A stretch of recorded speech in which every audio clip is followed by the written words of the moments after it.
এটা দেখতেছেন এই যে চার্জারের মাদ্রাসার মধ্যে চার্জার ফোন নিয়ে চলে আসে বুঝছেন আমাদেরকে ডেঞ্জার মোড ক খ গ গ এগুলা পড়ানো হইতেছে। মানে আমরা যে সময় প্ল্যান করি যে কোনো জায়গার মধ্যে ঘুরতে যাব কিন্তু প্ল্যান মাফিক আমাদের ঘুরতে যাওয়া হয় না, কিন্তু যখন কোনো প্ল্যান থাকে না হুট করেই ঘুরতে চলে আসি আর কি।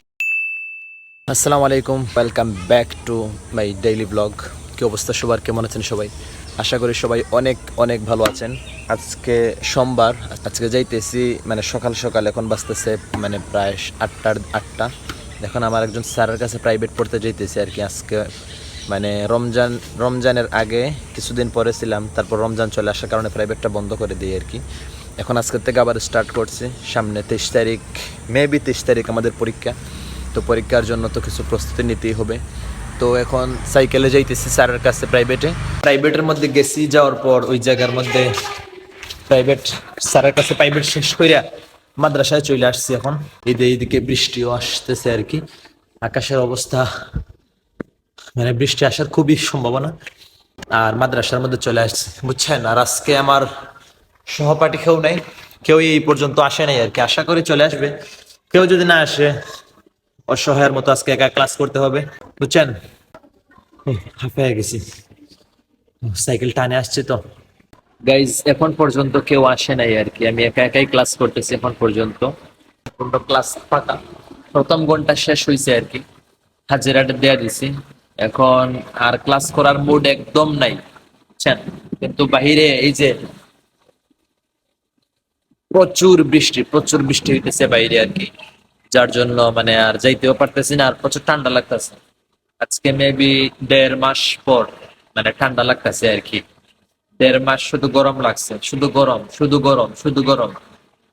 মানে আগের যে 3-4টা ব্লগ, সব ব্লগের মধ্যে শুধু প্রচুর গরম। আর আজকের ব্লগে প্রচুর ঠান্ডা বুঝছেন। আর কেউ নাই, একা একাই আজকে ক্লাস করতেছে আর কি। এখন দিনের আবহাওয়াটা একটু পরিষ্কার হয়েছে, একটু নয় অনেকটাই পরিষ্কার হয়ে গেছে। সকাল থেকে প্রচুর বৃষ্টি হয়েছে আর কি।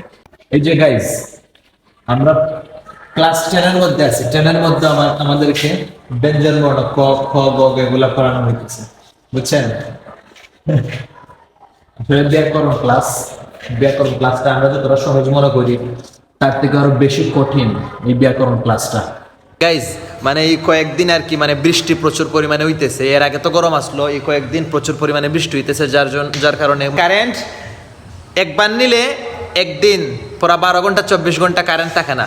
এই জন্য কিছু ভদ্র মানুষের মানে স্পেশাল একটা কি দেখেন, এই যে ওরা এই যে এটা দেখতেছেন, এই যে চার্জারের মাদ্রাসার মধ্যে চার্জার ফোন নিয়ে চলে আসে বুঝছেন। মাদ্রাসার মধ্যে আসলে শর্টকাটে চার্জ হয়ে যায় বুঝছেন না। বাড়ি ঘরে তো কারেন্ট নাই। এই যে আরেকজন লোক, এই যে চার্জার, এই যে ফোন মাদ্রাসার মধ্যে। বাড়িতে তো কারেন্ট নাই, মাদ্রাসায় যেহেতু কারেন্ট আছে প্রতিষ্ঠানে, এক সুযোগে ক্লাসও হয়ে গেল, মোবাইলে চার্জও হয়ে গেল, এক ডিলে 2 পাখি। গাইজ মাদ্রাসার থেকে চলে আসছি আমরা উপজেলাতে ঘুরতে বুঝছেন। এই যে আমার দ্বারা আছে রাহিন। মাদ্রাসা আজকে আমি ছুটি দিয়েছি, উপজেলায় আসছিলাম একটা কাজের জন্য, ভোটার আইডি কার্ডের কাজটা কমপ্লিট করছি আর কি। এখন দেখি রাহিনরে তো তেহারিও খাওয়াইলাম গাইজ। এখন সাইকেলের খাবার দাবার লই লিছি বুঝছেন। আমরা খাবার দাবার যেরকম প্রয়োজন, সাইকেলেরও তখন প্রয়োজন। গাইজ জীবনটা আসলে খুবই সুন্দর যদি আপনি সুন্দরভাবে করতে পারেন।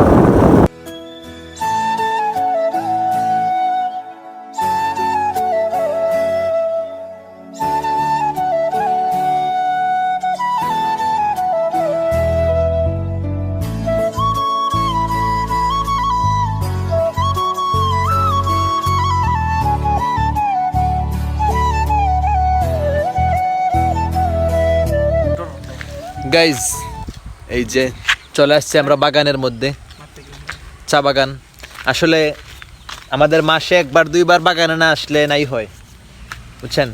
আসলে মনটা ফ্রেশ হয়, ভালো লাগে। এই যে এখানে একটা চৌরাস্তা আছে, এই যে এইদিকেও রাস্তা, এই পাশেও রাস্তা, এই যে এই পাশেও রাস্তা, দেন ওই পাশেও রাস্তা, চারটা রাস্তা আছে এইদিকে। এখানে সমস্যা বলতে কি মানে আমরা যে সময় প্ল্যান করি যে কোনো জায়গার মধ্যে ঘুরতে যাব, কিন্তু প্ল্যান মাফিক আমাদের ঘুরতে যাওয়া হয় না, কিন্তু যখন কোনো প্ল্যান থাকে না হুট করেই ঘুরতে চলে আসি আর কি। এইটাই।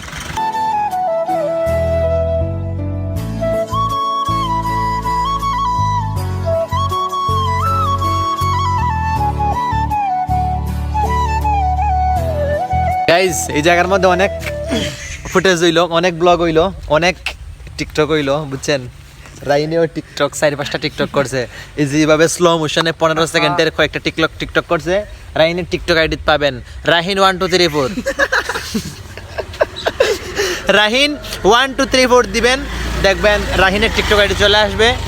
তারপর এটার মধ্যে একটা ফলো দিয়ে দিবেন। রাহিনের কোনো টিকটকই নাই আছে তো তুমি যে টিকটক করলা এটা কোন জায়গাতে আপলোড করবে? তো গাইজ বৃষ্টি আসার সম্ভাবনা, বুঝছেন? বৃষ্টি চলে আসতেছে, এখন আমাদের যাওয়ার প্রস্তুতি নিতে হবে। গাইজ মানে বর্তমানে আমরা কোন জায়গার মধ্যে আছি আমরা নিজেও জানি না। মঙ্গলের বাগানের দিকে ঢুকে ভাবছিলাম যে বদ্ধভূমির পাশের রাস্তা দিয়ে বাইরে যাইমু, এটা ভাববে আমি সাইকেল টান দিছি। এখন টান দেওয়ার পর বর্তমানে এমন জায়গার মধ্যে আছি, তারা বলতেছে আমাদেরকে যে আমরা কি সিন্দুরখা বাজারের মধ্যে গিয়ে উঠবো আর কি, বুঝছেন? এখন অনেক চালাইছি সাইকেলের ইঞ্জিন আসলে অনেকটা গরম হয়ে গেছে। এই যে পিছনে খ্রিস্টানদের কবর, এখানে খ্রিস্টানদের কবর দেওয়া হয়, বুঝছেন? এই যে এখানে ভিতরে এই পাঁচটা, সম্ভবত এটা সরকারি বাগানের নোটিশও দেওয়া আছে যে বিনা অনুমতিতে প্রবেশ নিষেধ, ফুল পাতা ছেঁড়া, বিভিন্ন জিনিস ভিডিও করাও নিষেধ। তারপর আমরা ব্লগার তো, বুঝছেন না? যে জায়গার মধ্যে নিষেধ ওই জায়গার মধ্যে ভিডিও আমরা করি, আর কেউ করুক আর না করুক আমরা অবশ্যই করি। সাইকেলের ইঞ্জিন অনেকটা গরম হয়ে গেছে, যার জন্য একটু রেস্ট আমরাও নিতেছি, সাইকেলটাকে একটু রেস্ট দিতেছি, বুঝছেন? দেখা হচ্ছে পরের ব্লগে। সবাই চ্যানেলটাকে সাবস্ক্রাইব করে দেন। ভালো থাকবেন সবাই, সুস্থ থাকবেন। আল্লাহ হাফেজ।